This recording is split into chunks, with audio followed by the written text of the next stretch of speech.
Welcome to The Explainer. Today, we're jumping into something really cool in the world of AI.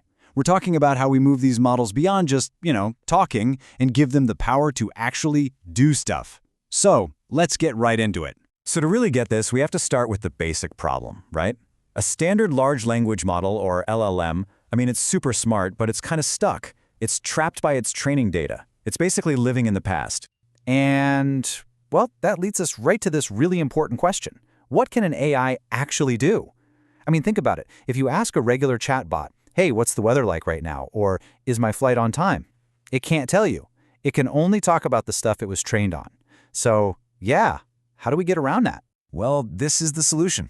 It's all about changing the AI from being this brain in a jar, something that can only think about what it already knows, and turning it into a capable actor out in the real world.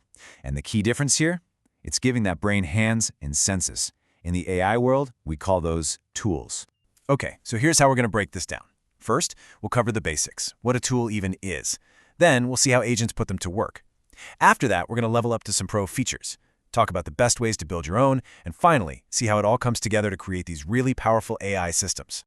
All right, section 2. Let's get right to it. What is an AI tool really? Getting this one building block down is the key to, well, pretty much everything else we're going to talk about. So the easiest way to think about an AI tool is that it's just a piece of code, like a function in Python or a class method. It's something that gives the agent a specific superpower. This is what lets the AI actually interact with the outside world and moves it way beyond just spitting out text. Now, every tool really has three main things going for it. First, it's action-oriented. It does stuff, like querying a database. Second, it extends what the agent can do, giving it access to live real-time data. But this last one is so important. The tool itself doesn't think. It just follows orders. The LLM does all the reasoning, and the tool just executes the command it's given. Okay, so knowing what a tool is, that's step one. But now let's get into the how. How does an agent actually pick the right tool and use it? Because there's this really fascinating little loop that happens behind the scenes. It's basically this 5-step cycle. First, the LLM reasons about what you asked. Then, based on that, it selects the perfect tool from its toolkit. Next, it invokes the tool. It calls it and gives it the info it needs. Then it observes the result that comes back from the tool. And finally, it uses that result to finalize its answer to you. It's this constant loop. Think, act, observe, repeat. So, you might be wondering, how does it know which tool to pick? Simple. You tell it.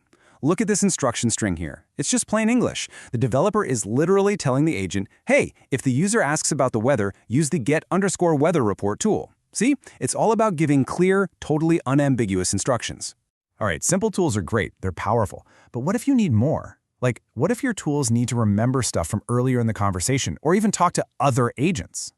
Well, that's where we get into the pro-level stuff with something called tool context. Honestly, the best way to wrap your head around tool context is to think of it as a private workbench for each tool. It's this special space where the tool can access memory, get specific instructions, and even take control of the conversation in some really advanced ways. And this workbench, it is loaded with capabilities. State gives the tool a memory, which lets you have these complex, multi-step conversations. Actions lets a tool literally steer what the agent does next. You can handle secure logins, pull in stored data, even keep track of specific operations. This is the stuff that enables truly sophisticated, stateful AI. And maybe one of the most powerful actions of all is this one: transfer to agent. Just imagine, you have a tool that realizes a problem is just too tricky for the current AI. With this one single command, it can stop everything and hand off the entire conversation to another, more specialized agent that's better equipped to solve it. Pretty wild, right? Let's see how that handoff actually works. So, a user sends an urgent message to a main general-purpose agent. That agent calls a tool to check out the message. The tool sees the word urgent and immediately signals a transfer over to a dedicated support agent. Then, the framework just handles the rest, creating this totally seamless handoff to the exact right expert for the job. Okay, so now that we've seen just how powerful these tools can be, how do you go about building good ones? Because it's not just about writing the code. It's really about how you describe the tool to the LLM. And this right here, this is probably the single most important rule to remember. Your doc string, that natural language description of your function, it's basically a contract with the LLM. It tells the model exactly what your tool does, when it should be used, and what it's going to get back. The clearer that contract is, the more reliable your agent will be, period. And the number one rule for writing that contract is just be crystal clear. That means using descriptive names like get weather, not something vague like process. It means being totally explicit about your parameters and what you're returning. And maybe most importantly, keep your tools simple and focused.